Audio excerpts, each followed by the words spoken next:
socials at KBLA 1580. We've got a lot to talk about. By the way, if you miss any of our weekday shows in real time, you can always catch up by checking out the podcast of your favorite shows at your leisure. At KBLA Talk 1580, we've got your black. Got your black. Keep following the leader. Oh my God. Follow the leader. Follow the leader. Follow the leader. Follow the leader. Shine, flies, no time to waste while it's passing you by. Shine, flies, be patient, 'cause good things happen in time. We gon' get it right, we gon' get it right, we gon' get it right. We gon' get it right. Protests and anthems, yes, we chanting a movement of people. It's like we dancing to the ministry of. It's the energy of, in memory of them that we love. The trinity of the people, the peace, the power, the truth. We speak the powers even louder. We can say it blacker, we can say it prouder. A woman vice president that went to Howard. Now we talk helping black businesses, and our differences is magnificent. Bringing light to the point where the business is. I was told good life is where forgiveness lives. The ascension is to leave what's left behind and feed the seeds with deeds that bless the mind, caress the mind, and question justify. With you and God in time, I best align. Shine, flies, no time to waste while it's passing you by. Shine, flies, be patient, 'cause good things happen in time. We gon' get it right, we gon' get it right. We gon' get it right.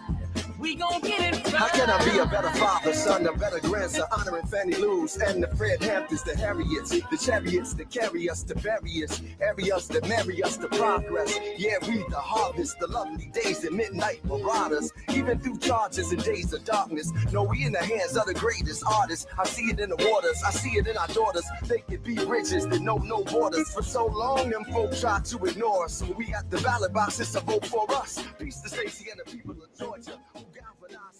You are listening to and streaming A More Perfect Union on KBLA Talk 1580. I am Dr. Nii-Quartelai, your host and chief White House correspondent. I'm in touch, and so you be in touch. Follow me on all the social media platforms at Dr. Nii-Quartelai. That's Dr. Nii-Q. Just type in DRNIIQ, and there I am, fresh for you to follow. Also, be sure to download the KBLA app to listen to us live or on demand, or simply tell Alexa. Also, subscribe to A More Perfect Union podcast and never miss an episode. Now, speaking of episodes, I'm sure you saw the joint address to Congress yesterday. It is rare that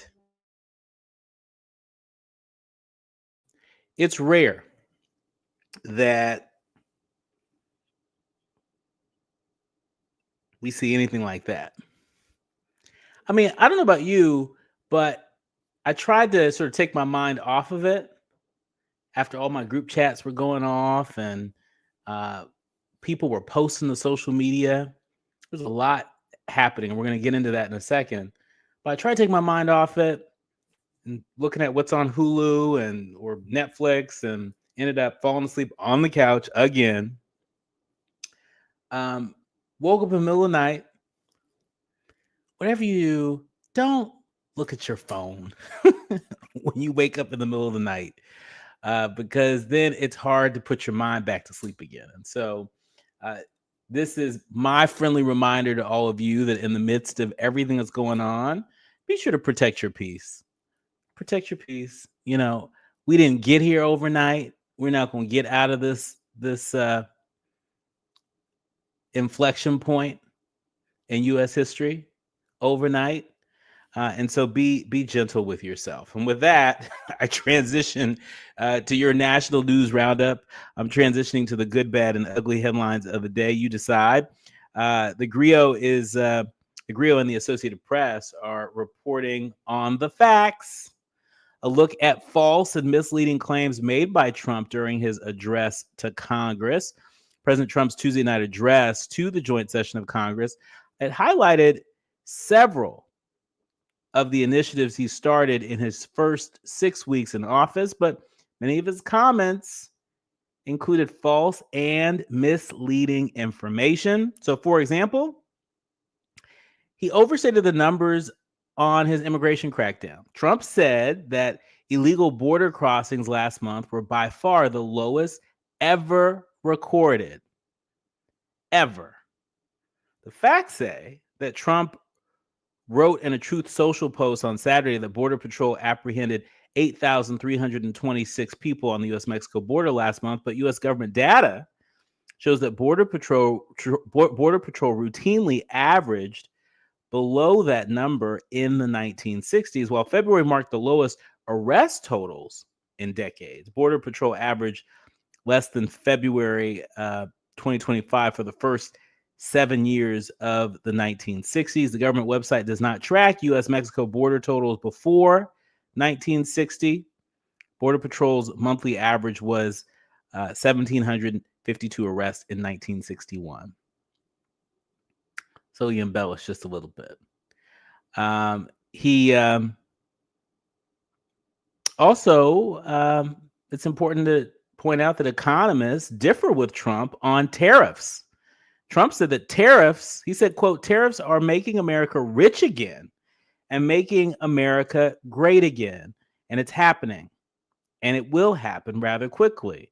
There will be little disturbance, but we're okay with that. It won't be much.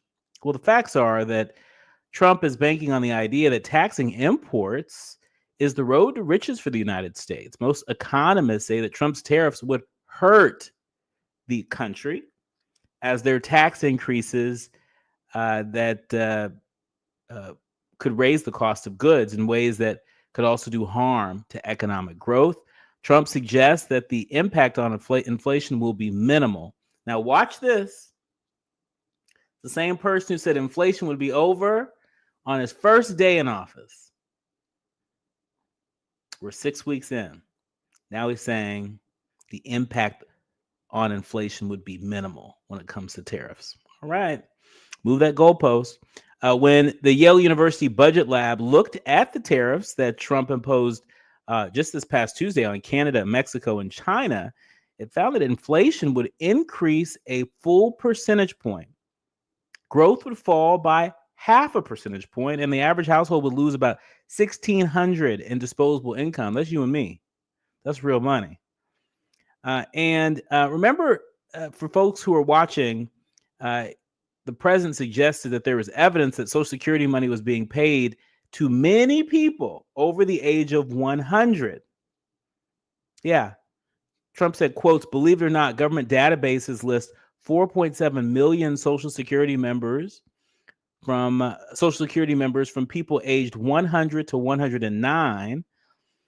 It lists 3.6 million people from ages 110 to 119, 3.47 million people from ages 120 to 129, 3.9 million people from the ages of 130 to 139, and 3.5 million people from ages 140 to 149.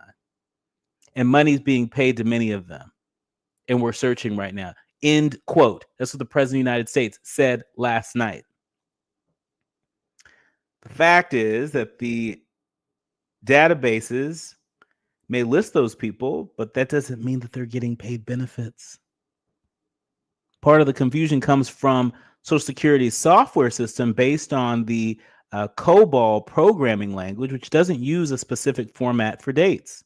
This means that some entries with missing or incomplete birth dates will default to a reference point of more than 150 years ago. The news organization Wired was first reported on the use of COBOL programming language at the Social Security Administration. See how misleading that is? See how important that context is? I could go on and on and on, but that gives you a flavor for what took place yesterday. And so while a lot of the headlines out there about Representative Al Green from Texas being escorted out by the Sergeant of Arms for disruption during the speech, there are lots of folks that are talking about that. There are lots of folks that are talking about the representative that was holding the sign as President Trump was walking up to deliver his speech saying this is not normal, only to have that snatched away by one of her Republican colleagues across the aisle.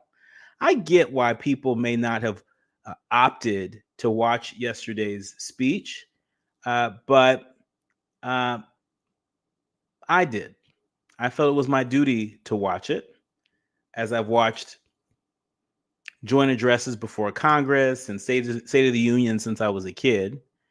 I think it's important to have a line of sight as to what the people that are supposed to be working on our behalf, what they're doing, and what they're saying, and how that all lines up. And so we'll have plenty of time by the end of this week to dig into all of that. But we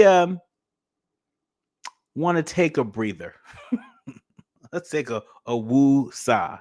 Let's escape a little bit into a really great show that is releasing its next tranche of episodes, Beauty in Black. Have y'all heard about it? It's one of my favorites. When we come forward, take a listen to my conversation with Ricco Ross, actor Ricco Ross. If you are familiar with Beauty in Black, then you know the character Horace is a central character. He's one of my favorites.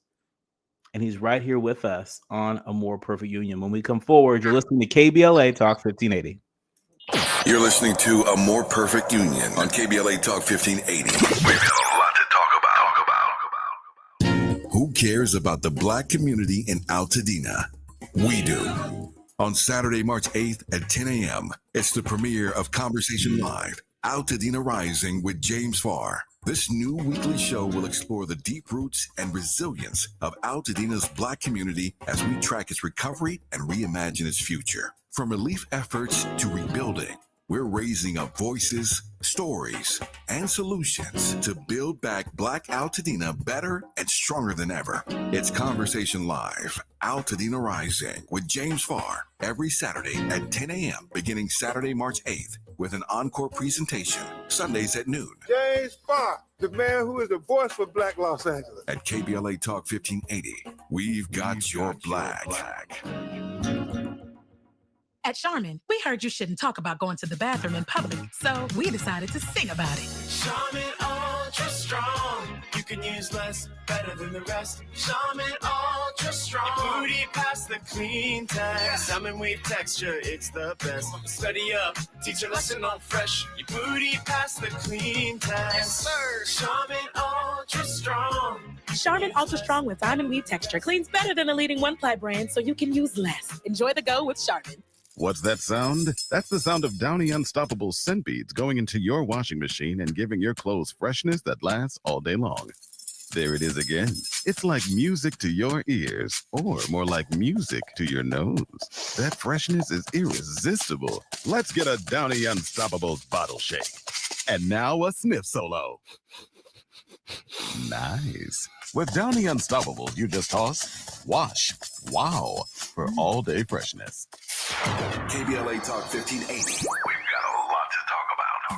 KBLA Talk 1580, connecting you with services and solutions. LA County's new Justice Care and Opportunities Department, or JCOD. You are listening to A More individuals and their families. The JCOD Support Center is now taking calls at 1-833-LACJCOD. That's 1-833-522-5263. Available 7 days a week from 6 a.m. to 11 p.m. The Support Center is your one-stop shop for re-entry issues and court support. They offer court reminders, connections to local services, transportation assistance for housing, court appearances, and childcare. The JCOD hotline provides personalized help to connect you with services that you need. And don't forget to check out justiceconnect.org for more information. Remember, it's free and available every day at 1-833-522-5263. This is a community call to action from KBLA Talk 1580. Hit me! National News, The Consequence, informed opinion, and analysis beyond the headlines. You're listening to A More Perfect Union on KBLA Talk 1580. You are listening to A More Perfect Union on KBLA Talk 1580. I'm Dr. Nii-Quartelai, and super excited to welcome Ricco Ross to the show. For those of you who may be less familiar, he's best known for his portrayals of Private Frost in the 1986 science fiction film Aliens. He has a really impressive resume, including credits on Mission Impossible, Night Walk, The Practice, love The Practice, Beverly Hills 90210, JAG, ER, and so many more. These days, you can see this award-winning actor, writer, and producer in Tyler Perry's Beauty in Black, where he plays one of my favorite characters, Horace. Welcome to the show, Ricco.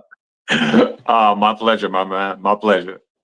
Well, so first things first, for folks who are a little less familiar about this show that I binged on over the holidays, right? I'm a bingey streamer. When I really like something, I can't seem to stop, and so I was up many a night till like 3 o'clock in the morning watching the next episode. Because you say, okay, I'm just gonna watch one more and one more and one more, right? And then you sitting there in the dark. Tell us about Tyler Perry's Beauty in Black. Well, I'll tell you this: they knew that you were going to do that, and that's why they only released 8 episodes of the first season, and then held it for 3 months to release the second 8 episodes, because we shot 16 all at once. But when you see this show, because of the cliffhangers, they knew people would binge it, and they thought, let's not keep them up too many nights in a row. Let's drop 8. Let's make it build up the excitement. Let the word go out, people hear about it, and then we'll drop the next 8. And so that was a strategic plan by Netflix. And they find that when you do it that way, what happens is you get more people, more eyes on the show, because people hear about it. By the time the second 8 drops, which is tomorrow, people will go who haven't seen it and watch the first 8 episodes to catch up. So it was a plan in the beginning, because they knew people would read it and would see it and want more of it. It's funny because you said you binged it. When I first read it, I had 16 one-hour episodes to read, and I'm thinking I got to pace myself, so I'll read 2 a day. I read 4 the first day because I binged the reading. So see, so it's even binge worthy on the page. Even on the page, and that was kind of like the first clue that I got, that this show is gonna grab people. It's gonna grab them. It's gonna hold them. And if it can do that on paper, I just thought, yeah, this is gonna be something. I remember having a similar kind of feeling. I did the first two seasons of this show, P-Valley, and I remember reading it, and I was thinking, people are going to either love this or they're going to hate it, but they're going to have an opinion, and they're going to want to see what happens. And when I read this, I had the same feeling that people are going to either love it or hate it, but they're going to have an opinion, and they're going to want to see what happens. Well, you seem to be picking roles that appeal to my taste. We love P-Valley over here, and I know that the next season will be dropping hopefully later this year. Right. But for folks who are less familiar with Tyler Perry's Beauty in Black, it follows 2 women leading very different lives. While Kimmy is struggling to make a living after her mother kicked her out, Mallory is running a successful business. They find themselves entangled in each other's lives. It's sort of soap opera-esque, wouldn't you say? I would say that. And the only thing is that when you hear soap opera, it can be a little misleading, because when you see the series, it's not going to look like a soap opera. It's going to look like a movie. Mm-hmm. It's not going to sound like a soap opera, because Jimmy Jam did the music to it. So it's very original in that respect. But if you also think about the 80s and 90s soap operas, they were kind of like the first binge-worthy projects, because people wanted to see them every day. They wanted to know what happened. And it was the beginning of binge watching, even though it was daily. There is that same kind of cliffhanger feel to this series, and you want to know what's happening next. It was written in a way that it kept you hungry, and every episode fed you a little bit more. And now we're going to feed you 8 more plates of deliciousness, dropping tomorrow. Well, I can't wait. Look, y'all, run, don't walk, to set your DVR, set your alarm clock, whatever you have to set. Because this show is gonna have you in the chokehold. It had me in the chokehold around the holidays. I'm still in the chokehold. I can't wait to see it. Talk to us about what it's like working with Tyler Perry, particularly at this point in your career. I mean, you've done a lot of things over a long period of time, lots of different projects. You know, I mentioned ER and The Practice and JAG, among so many others. What is it like to work with Tyler Perry at this point in your career? Completely different. Completely different. I don't think people understand it now, but I think they will as time goes by. But Tyler way of filmmaking is it's original. It's as original as he is the Elon Musk of filmmaking. He did not take what Hollywood did and tweak it. He said, I'm going to start from the ground with something completely new.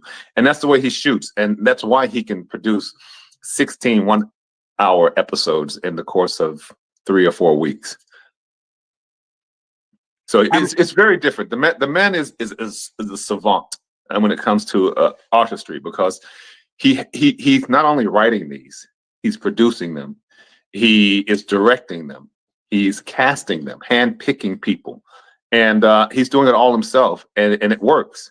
And not a lot of people can do that. So I think that he doesn't get the credit he won. And I think one of the things he wanted to show Hollywood is that he can do drama. He can do serious drama too. And he can do action and suspense.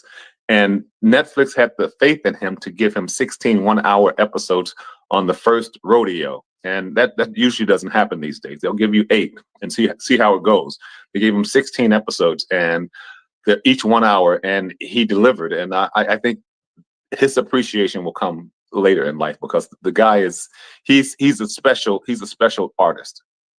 Yeah, and what I love about Tyler Perry is he does what he wants to do. I mean, he can do, you know, a Medea film. He can also do 688, the film that he just completed with Kerry Washington. I was at the NAACP Image Awards, and you know, Kerry gave her acceptance speech, and then she thought she forgot to thank Tyler Perry. And I saw that. Hold up. She walked to the other end of the stage to interrupt the show to make sure that she gave Tyler Perry his due. We don't see a lot of that in Hollywood. We don't see a lot of that kind of regard for Black artists that are creating opportunity for other Black artists. Well, I think he is going to change a lot for Black artists in the future. One of the things that Tyler Perry does is a number of young filmmakers, once they see what he does, they ask, can I shadow you? And every day there's 1 or 2 young filmmakers that are shadowing him. I asked him myself, can I shadow you? Because his way of filmmaking is so completely innovative that it is the future of Hollywood. It is the future of filmmaking. And even though Hollywood are just kind of understanding it now, they will know it soon that you can't do what he does as effectively unless you study what he does. His way of filmmaking is it's nothing like. I would put him in the category with these great filmmakers like James Cameron or Stanley Kubrick, because they Alfred Hitchcock, they came with something completely new. Tyler has come with something completely new, a way of filming that is different from anything anybody else has ever done before. And he's been successful. As you said, he's able to do comedy. He's able to do drama. He's able to do suspense, action. He whatever he decides he wants to do, he finds a way to do it well. And working with him has been very different from what I expected. I didn't know what it would be like. This was my first time working with him. I did not know that it would be so different from filmmaking in Hollywood. And I did not know that the man had the sense of humor that he has. Because when you're working at this pace, there can be a certain amount of tension and stress that builds up. And he will, in a heartbeat, throw out a one-liner that just has everybody laughing, calms everybody down, and we get back to work. Or if there was one day last year on my birthday, we had worked 12 hours. It was 1 o'clock at night. Everybody's tired. Their brains are shutting off. He gets his phone and brings out some huge speakers and start DJing. And let me tell you, you know what? You put music in front of Black people, Next thing you know, you got people There's gonna be singing, an doing electric slide somewhere. Exactly. Woke everybody up. And the next 3 hours, we were able to do them with a kind of renewed energy. I mean, that's really delightful to hear, because we hear so many different stories of people, particularly directors, that are a terror on set, right? And I have yet to hear a story like that about Tyler Perry. Speaking of being on set, one of your castmates, Richard Lawson, he's been a guest on the show. Oh, has he? I love has. Richard. He's my brother on the show, and we are nemesis. Right? You are. Nemesis on camera, but I'm sure not on camera. Off camera, I love that brother. There's a lot to love. And so talk to us about your character, Horace. Horace was really, to me, one of the most interesting characters. He's a central character. And what's so interesting to me is that though he's a central character, you think that he's holding all the cards, but he doesn't have all of the information that everybody else has. That is one of the ways that Tyler is able to create suspense, because the audience knows certain things that I don't know. And so when Kimmy comes to me and I asked her to tell me what's going on and she doesn't tell me, the audience are like pulling their hair, just tell him, And so I think that is not by accident. That is created suspense to keep the audience at the edge of their seat. My character is he's kind of like the kingmaker or the queen maker in this particular case. And there's a young girl that comes from the hood, from the urban side of society, and then there's a lady who's working at this multi-million-dollar organization, and she's calling shots and running things. And those two worlds collide, and when they collide, there are explosions. My character, Tyler, said, I intentionally want your character to be mysterious. When you first meet him, you think he is an elderly senior on a fixed income. You later on find out that he's a multi-millionaire. When you first meet him, you think that he is weak, and you later find out that would be a mistake to think that this guy is weak. When you first meet him, you think that he is homophobic and angry about it. And later on, you find out, well, he may be a little curious himself. So there are so many layers to this character. Yeah. And to see them play out, I think it's really it's delicious for the audience. I mean, I think your description of Horace is spot on, and with you, obviously, would be spot on because you play Horace in the show. But I think describing him as curious, that's not just sort of sexually curious, but he's curious about a lot of things. He's curious about members of his family. He's curious about the character Kimmy that befriends him, and what her backstory is, right? And so the curiosity of Horace, in some ways, it channels the curiosity of the audience, but on the other hand, in some ways, the audience knows more than Horace. That is a conundrum that exists throughout the series, that you will find there are times when he is ahead of them, and there are times when they're ahead of the audience. The audience are ahead of him, and it's never the same. And I think that's what keeps it interesting as well. The people who saw the first 8 episodes, I remember reading them, and I was just thinking, where can you go from here? Well, I can't wait. I can't wait for you to see the next 8 episodes tomorrow when they drop, because we're going to take you on a ride, brother. We're going to take you on a ride. Don't have me in the chokehold again. I thought I just got out. We're going to take you for a ride. Well, I'm ready to ride. We know that just this past Sunday was the Academy Awards, and one of the films that won pretty big was Anora. And Anora is, a story having to do with sex workers, right? Well, in the show, Beauty in Black, I would certainly classify a number of the characters as sort of, doing sex work or sex adjacent work. What do you think about this moment in time where on television and in film, it seems that sex workers are starting to get a bit more attention, their work, the dignity of their work is getting more attention. What say you about that? Well, I mean, I lived in Europe for 13 years. And one of the places I lived was in Germany. And in Germany, there was this street that you had to walk, that I had to walk through to get to the studios. I was filming a TV series there. And this street was one of those streets where they have the girls in the windows and you can pick what you want, right? So I'll walk through there, and eventually I began to know those girls. I'd come through there with pizzas, and they go, you brought us lunch. And so I would talk to them. And what I found out in Germany is that they didn't look at sex workers as the bottom of society. They look at them as serving a purpose. People would couples would come there for their birthdays, to celebrate their birthdays. You would have CEOs of big multi-million-dollar companies that would come there to not have to make a decision, to have someone else making decisions for them. You'd have all these people, and they had their license. They had to be tested on a regular basis, and they had their license, but it was thought of very differently. And a lot of them that was a temporary job. It was a means to another end. One lady told me she bought her mom's condo from working there. Another lady said she was working there until she can build up enough funds to travel, because she wanted to travel around the world. So it was looked at very differently here. Here, it's looked down upon so much. And I just think that having this on television, exposing their lives, understanding that they're real people that's just trying to make it.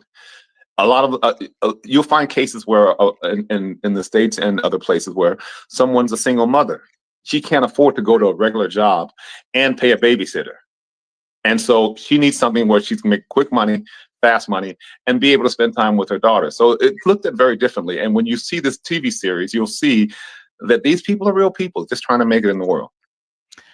You are listening to and streaming A More Perfect Union on KBLA Talk 1580. We're in conversation with Ricco Ross from Tyler Perry's Beauty in Black. More with him when we come forward. You're listening to KBLA Talk 1580. If you're looking to be engaged, enlightened, and empowered about issues related to national politics, elections, identity, culture change, and social justice, you tuned into the right place. A More Perfect Union continues when we come forward.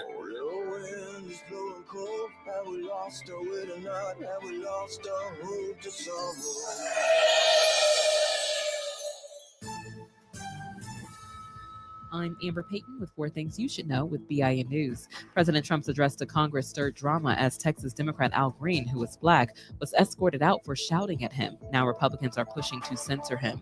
The fallout adds to the growing political tension surrounding the speech. Former Los Angeles Fire Chief Kristen Crowley, fired by Black Mayor Karen Bass over wildfire response, failed to win reinstatement but remains an assistant chief. She had recently criticized the fire department's lack of funding and resources. Clark County, Nevada's district attorney is reviewing the police shooting of a black man, Brandon Durham, killed by an officer in his home last November during a struggle with an intruder. The case file has been fully submitted for review. In Ohio, state staff and students are protesting DEI closures after President Trump threatened funding cuts. They also opposed Ohio Senate Bill 1, which limits diversity efforts and bans faculty strikes. Get BIN News on demand 24/7 on the iHeartRadio app. Tough drive with all this rain coming in. First of all, we've got this terrible crash in Santa Clarita, 5 southbound at the 14, blocking the 2 right lanes for an ongoing investigation. Delays jammed all the way from Lyons, the old road. You can use that as an alternate. It is starting to fill in. Anaheim Hills, 91 westbound past Weir Canyon. A wreck in the 3 left lanes sends you back from the 241. On the eastbound side of the 91 before Weir Canyon, a wreck has wrapped up, but the drive is a mess away from the 57 freeway. A wreck in Rancho Cucamonga has cleared 210 eastbound past Carnelian. Delays from Baseline. Let Express Employment Professionals help you hire for contract or full-time jobs. Forget about recruiting, sifting through resumes, and interviews with unqualified applicants. Go to expresspros.com to find the location near you. That's expresspros.com. This is the KBLA Sports Minute with Ray Richardson. Another win for the Lakers, another milestone for LeBron. The Lakers extended their winning streak to 7 games after their 136-115 win over New Orleans at Crypto.com. First 7-game winning streak for the Lakers since February 12, 2021. As for LeBron, he became the first NBA player to score a combined 50,000 points in the regular season and playoffs. The 22-year veteran passed the 50,000 mark on his first shot, a three-pointer with 8 minutes left in the first quarter. LeBron finished with 34 points. He now has 41,871 in the regular season and 8,162 in the playoffs. I've said it before and I'll say it again. Put this man in the Hall of Fame right now. The Clippers have lost 3 straight. They had a 19-point lead in Phoenix at the start of the fourth quarter and couldn't hold it. Phoenix fought back to pull out a 119-117 win. No debates, no speculation, just the info you need. That's your KBLA Sports Minute. I'm Ray Richardson on KBLA Talk 1580. Follow the leader. KBLA Talk 1580. Follow the leader. If you're not following KBLA Talk 1580 on all of our socials, then you're missing out. Download our app and find us on Facebook, Twitter, Instagram, YouTube, and on the web at KBLA 1580. That's right. Again, you can find all of our socials at KBLA 1580. We've got a lot to talk about. By the way, if you miss any of our weekday shows in real time, you can always catch up by checking out the podcast of your favorite shows at your leisure. At KBLA Talk 1580, we've got your black. Follow the leader. Follow the leader. Follow the leader. Follow the leader. Follow the leader. I feel so alone. I'm embarrassed to talk about it. How can I help my kid if I can't help myself? I can't remember when I wasn't stressed. I don't like inside. When you feel overwhelmed by your thoughts and emotions, it's okay to get help. You are not alone. CalHope is here for you with free, safe, and confidential mental health resources for youth, young adults, families, and you. Find support now at calhope.org. KBLA Talk 1580. We've got a lot to talk about. KBLA Talk 1580, connecting you with services and solutions. The Autopsy Initiative provides a second autopsy free of charge for victims' families who have lost their loved ones due to a police-related death. The services offered through the initiative include the completion of a second autopsy, disclosure of preliminary findings, and a final autopsy report. A police-related death is when an individual is harmed by police officers using deadly force, which results in an individual's death. Police-related death includes in-custody deaths, including those that arise during contact with law enforcement officers during arrest, pursuit, booking, transport, or incarceration. The Autopsy Initiative has a team of board-certified pathologists on call. An autopsy request may be completed by anyone with a close relationship with the victim, which may include the victim's spouse, partner, relative, close friend, or lawyer. To request a free second autopsy for a victim of police violence, please visit knowyourrightscamp.com. That's knowyourrightscamp.com. Then click on Autopsy, then click on Request. At KBLA, we believe in justice for victims of police violence. We say their names, and we don't black down. This is a community call to action from KBLA Talk 1580. Now back to building a more perfect union on KBLA Talk 1580. You are listening to and streaming A More Perfect Union on KBLA Talk 1580. It's not every day where I have a chance to be in conversation with the co-star of a show that I am a fan of. As I mentioned before, I binged on this show over the holidays while we were all recovering from that November 5th election result and wondering what we were going to do. Yeah, we needed some escapism. I escaped right into Tyler Perry's Beauty in Black.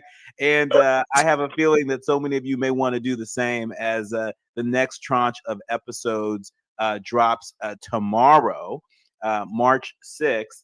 I'm here with the Ricco Ross, who's had a really storied career. I mean, there's not a lot of people who've been doing this since 1986.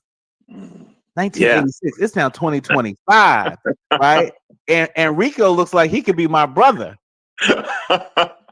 So man, I've been doing this for over 4 decades, and it's been a beautiful ride.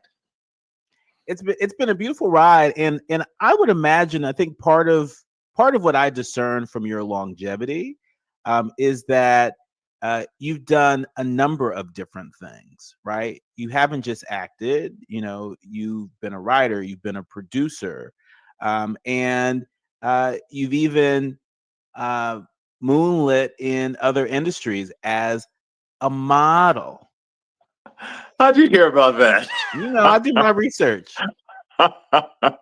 I did, man. I worked I moonlit as a model for 4 years in Europe, and the boys would do like three seasons. The girls would do all 4 seasons, and we would hit Paris, London, Milan, and Munich, and then we would end up either in New York or Las Vegas. And I tell you, I acted my way through it. I acted like a model for those 4 years because I couldn't believe they were paying me to do this. You know, you're working with some of the most beautiful women in the world. You're traveling all over the globe. They're treating you like a rock star, and they're paying you. So it was a great gig. The only reason I stopped was because Batman had come out, and they offered me a small role in Batman, the first Batman with Jack Nicholson. And the only reason I accepted the scene was with Jack Nicholson. And it wasn't a big scene, but it was with Jack, so I wanted to do it. But one of the things the modeling industry would ask, the person in charge would ask of all the models, when you accept the job, the only thing we ask is that you show up. And they would book you a year in advance. Mm-hmm. And so it just so happens that the job I accepted with Batman didn't conflict until it did. And when it conflicted, I had to choose. And so it was a small part, and I just said, I'm going to pass on this Batman role. I didn't know Batman was going to be the Batman it turned out to be, because, you know, this was the very first one and no one had heard of it before. And so I did the modeling gig, but I just told her I can't do it anymore because I can't sacrifice my acting like that anymore. And so that was the end of that. But it was a nice journey in the process of it, though. Wow.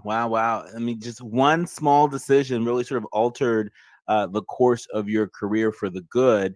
Right. You know, it's also not lost on me. You spent a lot of years living abroad. I think 13 years living abroad in places like the UK, Europe, Africa, Asia. Mm-hmm. You know, there are a number of our fellow Americans right now that are feeling a bit overwhelmed with the news, with changes in policy, with the transition of power. Mm-hmm. You know, what's your message to our fellow Americans, particularly Black folk, that are really considering the expat life overseas? I'm so glad you asked that question. No one's ever asked me that question before. And so I'm gonna keep it real with you. I'm not gonna be politically correct. I'm gonna be honest with you. For someone who has had the good fortune of living abroad for years and seeing our country from the outside in as opposed from the inside out, you get a truer picture of what America is. And one of the things I learned about America is that we're not number one in a lot of ways, you know, and especially for people of color, we're not number one. And I have also learned that the best place to be if you're an African American is outside of America often, because when even countries or citizens in countries that don't like America, they don't associate us with the part they don't like about America. They associate us with resilience, with talent, with strength, with brilliance. You know, when we tackle any particular industry, we tend to rise to the top. And we get a lot of love. You get a lot of love outside of the country. And when I travel, I'm often saddened by the fact that I don't see a lot of us outside of America, traveling, enjoying life. I see Australians, I see Europeans, I see Asians, but I don't. And then when I do see Americans, I don't see a lot of Black Americans, because we tend to work to the grave. And I would encourage African Americans to really start looking at traveling abroad and spending more time abroad, because there is a lot of love out there for us, a lot of appreciation. Those same negative things that they say about us here, you go there and they appreciate those things. They appreciate that we are very talented, that we are resilient, that we stand up to the man. You know, they appreciate that. And they also seem like they're allies. And so I would say, you know, a lot of times the best place to be an African American is outside of America. I just put a down payment on a condo in Mexico City, and I'd like to live there 6 months out of the year. And it's a 3.5-hour flight from LA. it's the same time it takes me to get to Atlanta or Chicago. So I find that when I'm over there, this is what I've heard them say. They say that we add to their culture. Not that we replace their culture, we add to their culture. And I have friends out there who are DJs, fashion designers, shoe designers, restaurateurs, who said they were trying their hardest to get traction in the States and they couldn't. And they went to Mexico and they got traction. And they've all blown up and done very well. So yeah, get out there and see the world. And don't wait until you're retired, because a lot of times by the time you're retired, you're on your meds and you're overweight and you can't enjoy it. Get out there now. That's great advice. Great advice. And if you need somebody to carry your luggage to Mexico City, we could always broadcast live from Mexico City. There you go. There you go. In our remaining moments with you, Ricco, I always like to ask actors this question, especially when we think about art imitating life or life imitating art. Talk to us about what Ricco has learned from Horace's character and what Horace's character has learned from Ricco. Wow, dude, you shoot me hard, don't you, brother? I'll say this: when I read this character and I saw the gravitas that it was written with, I based the character off my father. My father was a big man physically, but also in the community. And when things got loud around him, he never raised his voice. As a matter of fact, if things got too loud, he would lower his voice so other people would listen. And I thought that this was the foundation I need for Horace. So I don't raise my voice a lot in the show. And it's an easy thing to find yourself getting caught up in when you're working around actors whose characters do shout and raise their voice and swear and whatnot. It's easy to get caught up and find yourself doing the same thing. So I use that as a foundation. I also found that character, having the experience that I have, having lived in multiple countries, become a citizen of the world. I felt that I brought that to Horace, and it elevated him to a level that he might not have been if I hadn't brought that to him. So with my father as a foundation and my worldly experience, I felt like I had the character, and it wasn't until I got the cane and the voice that I thought, I got you now. Now I got you. I got you. Wow. Well, you sure got us. You got us in a chokehold. My thanks to Ricco Ross for joining us. Remember, he is currently starring in Netflix #1 series, Tyler Perry's Beauty in Black, which is returning on Wednesday, March 6th. Yes, Run, sir. don't walk to your remote control. I will certainly be watching. I'm sure so many of our leaders, learners, and listeners will enjoy it all the more because of what you shared today. I appreciate it. Thank you, my man. Thank you. You've been listening to and streaming A More Perfect Union on KBLA Talk 1580. Striving to make America a nation as good as its promise. This is A More Perfect Union on KBLA Talk 1580. We've got a lot to talk about. They say the hardest part of getting something done is getting started. Well, we did that 30 years ago when California first took on the tobacco industry. Now, smoking is down 60%, lung cancer 42%. A couple of our cities have already ended tobacco sales. A California without big tobacco isn't just possible, it's already happening. See our progress at undo.org. KBLA Talk 1580. We've got a lot to talk about. KBLA Talk 1580, connecting you with services and solutions. If you need help getting your resume in order, finding job training, or landing a job, we've got 3 great options for you. First, the City of Los Angeles has WorkSource centers across the area offering free job support. The California Workforce Development Board can help you with everything from GED prep to vocational training at no cost to you. On the federal level, the Department of Labor's American Job Centers offer a full range of services for job seekers and businesses alike. Visit careeronestop.org, or for more info, just call California's Help Center or visit cwdb.ca.gov or call 916-657-1440. For the City of Los Angeles programs, go to ewdd.lacity.gov or call 213-744-7300. All these services are free to help you get your next job. This is a community call to action from KBLA Talk 1580. I found out that one of my players was vaping. I brought him in and asked him, where did this stuff come from? He said, it's bigger than you think, coach. He had told me that almost everybody in my team was vaping. The next day, all the parents came in, and I said, hey, you as parents need to do your part. You guys need to figure out how, why, and when this stuff is happening, and we got to get it fixed. Coach Sanchez and his team took vaping head on. Learn how he and other Californians are beating big tobacco at undo.org. KBLA Talk 1580. We've got a lot to talk about.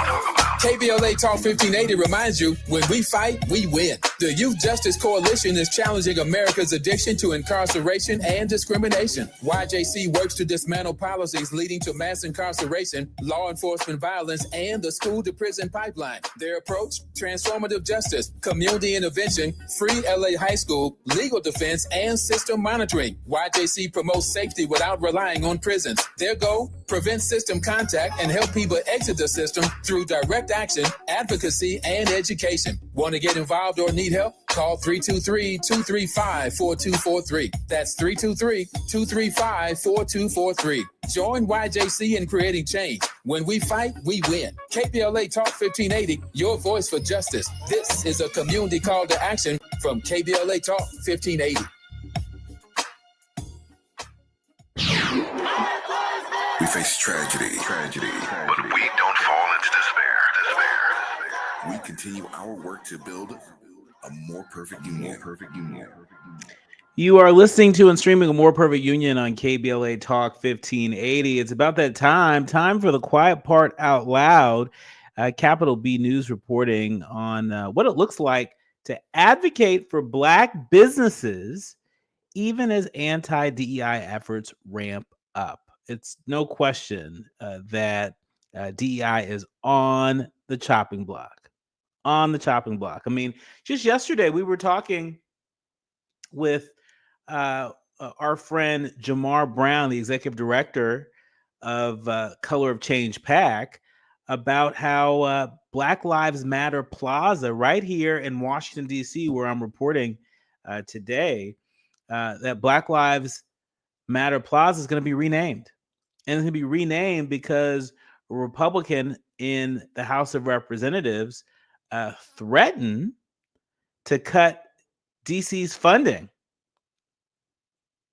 Threatened to mess with DC's funding if they didn't rename Black Lives Matter Plaza.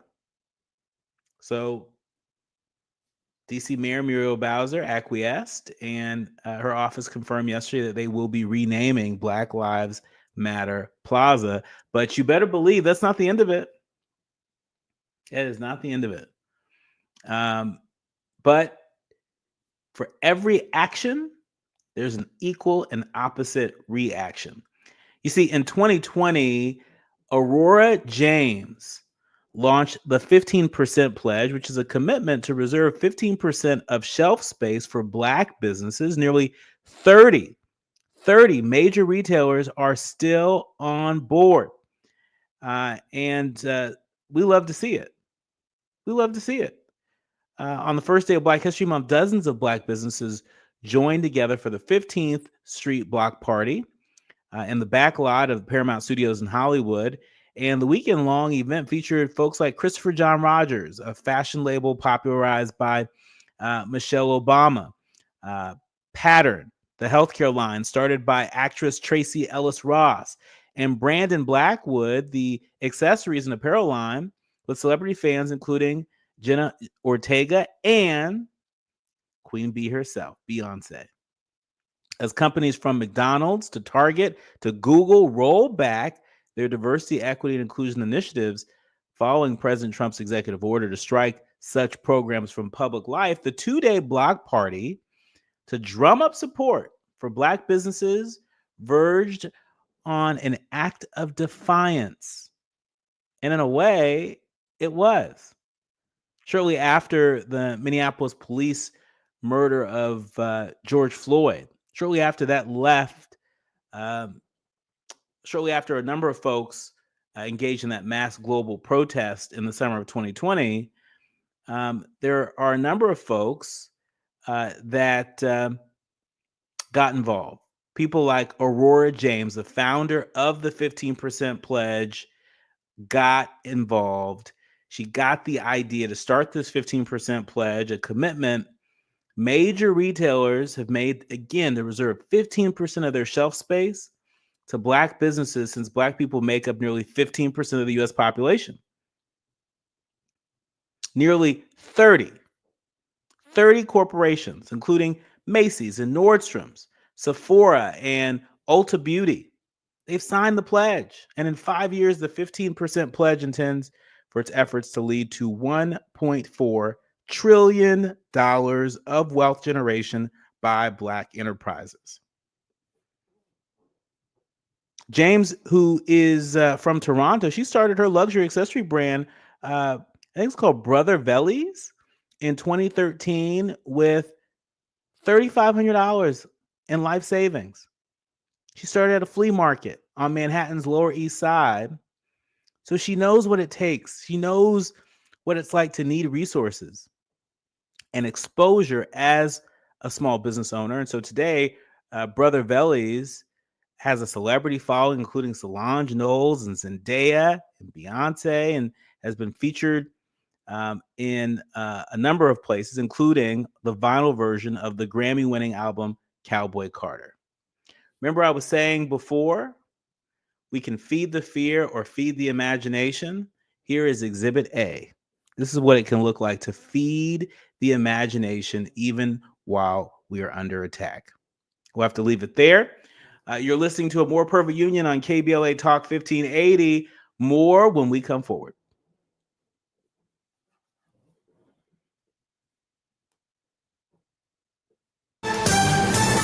I'm Amber Payton with 4 Things You Should Know with BIN News.